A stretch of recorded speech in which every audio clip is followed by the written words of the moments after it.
Mga langga, gumawa ko ng appetizer. Pero bago yan, hinugasan ko muna. Ang tawag nila dito ay filfil makalil. Yun mga langga, prinito ko na at clip natin mga langga. Mas gusto ko yung half cook lang. Hindi tulad nila, gusto nila sunog.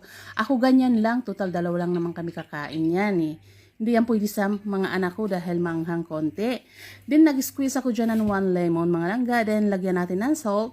Hindi na yung pepper kasi maanghang na eh. Then, hindi natin makalimutan yung garlic.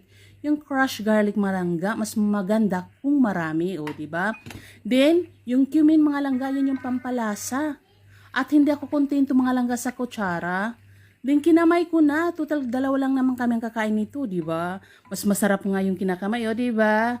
Kaya ito yung makalil namin, diba? Makalil tawag nila. Bell pepper, appetizer. O, diba? Sarap niyan sa tinapay.